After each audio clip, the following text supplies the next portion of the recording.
할렐루야. 아침 7시에 찾아가는 하나님의 말씀 서주호 목사입니다. 오늘은 사무엘상 3장 19절부터 4장 1절까지 읽도록 하겠습니다. 사무엘이 자라매 여호와께서 그와 함께 계셔서 그의 말이 하나도 땅에 떨어지지 않게 하시니 단에서부터 부엘세바에까지 온 이스라엘이 사무엘은 여호와의 선지자로 세우심을 입은 줄을 알았더라. 여호와께서 실로에서 다시 나타나시되 여호와께서 실로에서 여호와의 말씀으로 사무엘에게 자기를 나타내시느니라. 1절입니다. 사무엘이 말이 온 이스라엘에 전파되니라. 아멘. 3장까지는 사무엘이 어떻게 나고, 그러니까 출생에 대해서, 그리고 어떻게 그가 하나님의 계획대로 하나님의 성전에서 이스라엘의 지도자로 되어 가는가에 대한 내용이 나와 있습니다.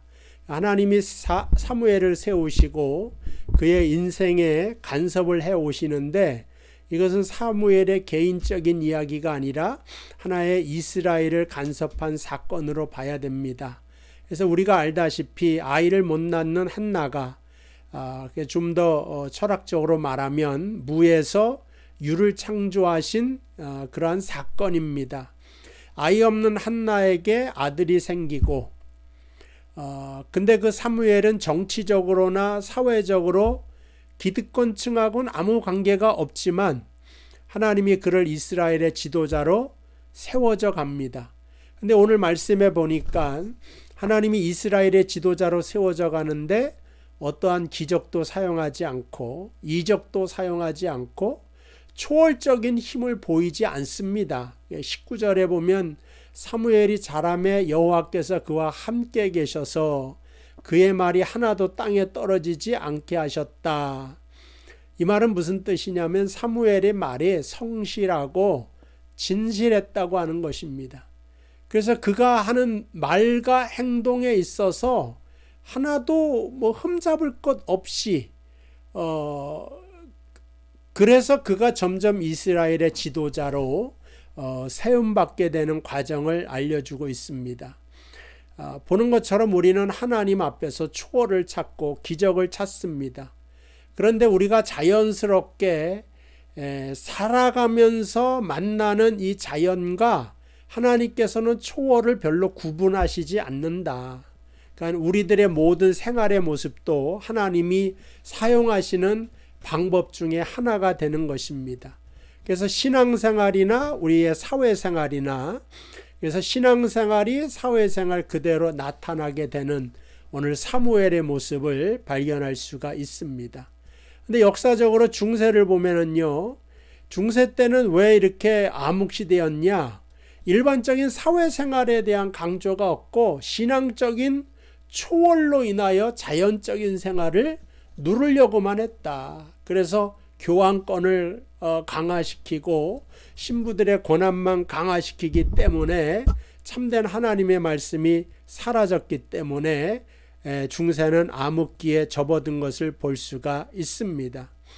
그러니까 그때는 믿음의 정체성이 기적으로만 확보를 하려고 했고, 여기에 마음 들지 않았던 모든 것들은 다 마녀 사냥으로 마녀다 그래서 화형을 시키기도 하고 종교 재판에 끌고 가기도 하고, 거기에는 신앙의 내용으로서의 이웃과의 화해라든가 오늘 사무엘이 말이 땅에 떨어지지 않을 만큼 그가 한 입의 말의 진실성과 성실성, 그런 것이 없단 말이죠.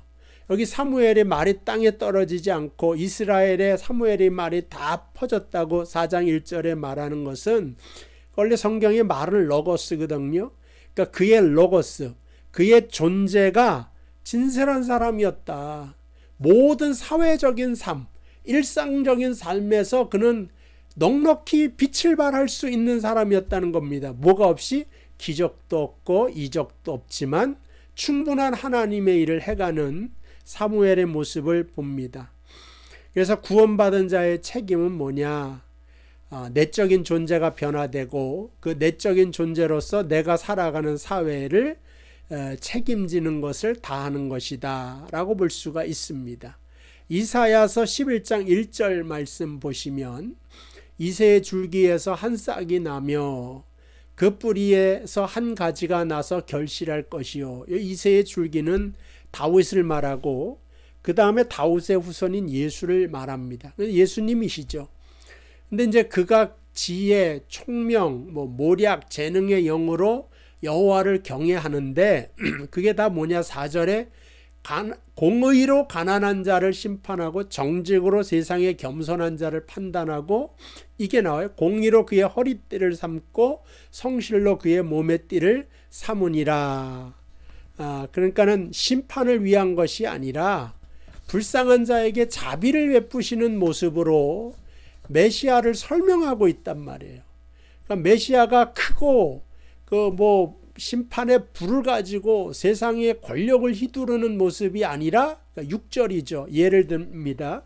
그때 이리가 어린 양과 함께 살며 메시아가 다스리는 나라는 상함도 없고 해함도 없어서 표범이 어린 염소와 함께 누우며 송아지가 어린 사자와 살찐 짐승이 함께 있어 어린아이에게 끌리며 암소와 곰이 함께 먹으며 여러분 잘 아는 내용이기 때문에 계속 그 이사야서 11장이 이런 식으로 흘러갑니다.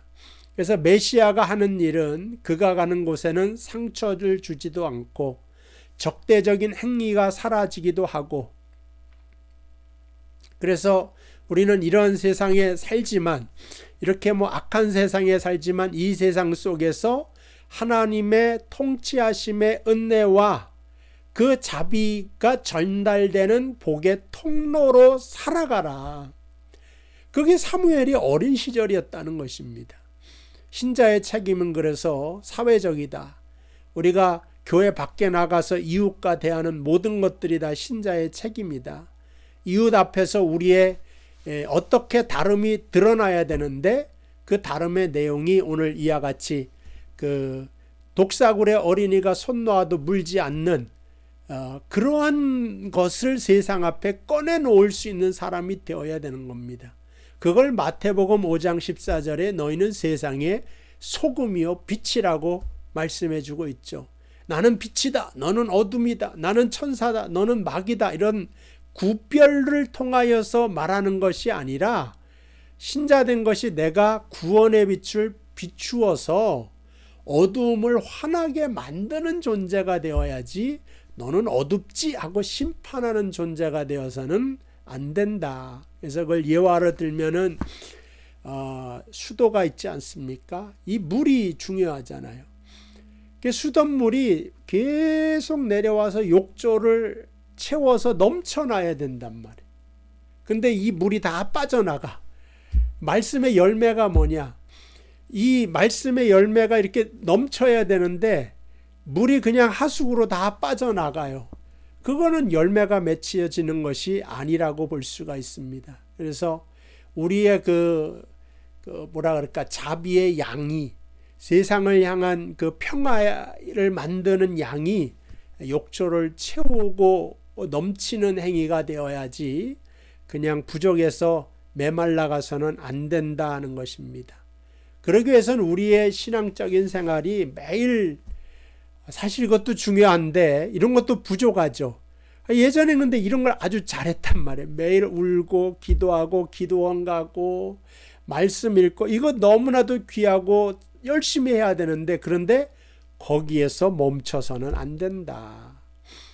또 폼 잡고 이렇게 목에 이렇게 힘주는 게 있어요. 어디 모여라 그래갖고 예전에 보면 여의도 광장에 100만 명 빌리 그레암 목사님 모시고 부흥회 다 그래서 박수치고 이렇게 모이고 이렇게 폼나는 일에는 다 앞장섰는데 그걸 마치고 집에 와서 교회 와서에까지 삶의 변화가 일어나지 않는 것이 아쉬움으로 남는 것이다. 이런 말씀을 드릴 수가 있습니다.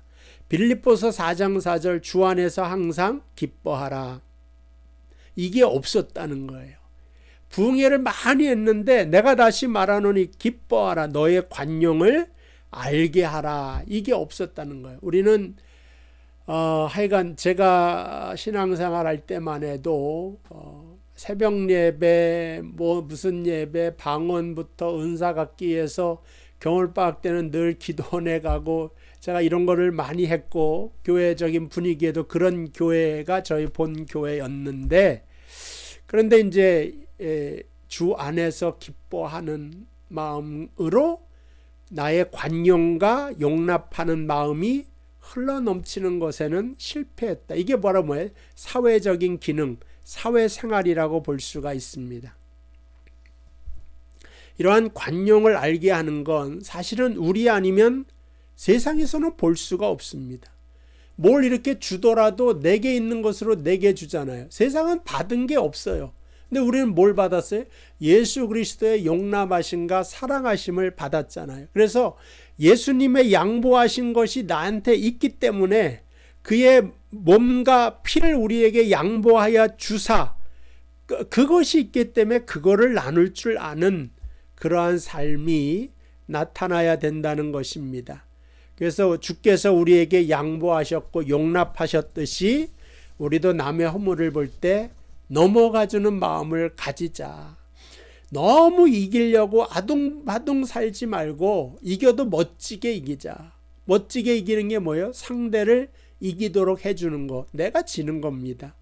재밌고 아름답게 살자. 이거 뭐예요? 경쟁이 없어야 된다는 거죠. 경쟁이 없는 건 뭐예요? 져줄 때 생기는 것입니다. 그래서 주변에 사람들이 나를 자주 부르는가 한번 보세요. 자주 불러서 등산 가자, 소풍 가자. 그래서 내가 따뜻한 사람으로 같이 있고 싶은 사람으로 인정받는 여러분 되시기를 바랍니다.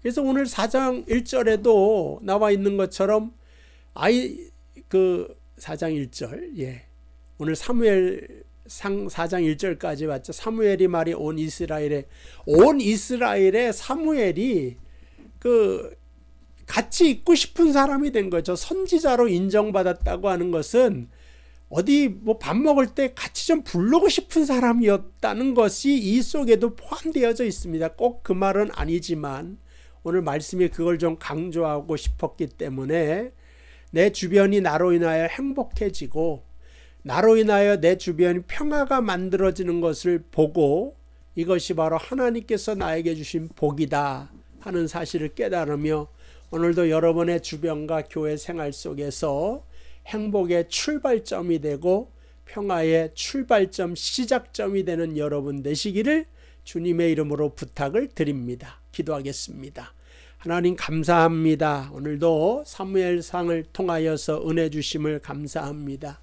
저가 여호와의 큰 종으로 부름받았지만 기적을 통하여 이적을 통하여 인정받는 것이 아니라 그의 입술의 말에 진실함을 통하여서 온 이스라엘에 인정받았듯이 우리도 어딜 가든지 진실한 말을 하게 하시고 사랑스러운 말을 하게 하시고 화해 언어를 배우게 하시고 따뜻한 사람이 되어 세상을 따뜻하게 비추는 빛으로 살아갈 수 있도록 인도하여 주옵소서. 우리의 주변에 우리가 초대되어지는 사람, 같이 있고 싶은 사람이 되어 주님의 영광 나타내게 하옵소서. 예수님의 이름으로 기도하옵나이다. 아멘. 오늘도 주님 안에서 승리하는 여러분 되시기를 바랍니다.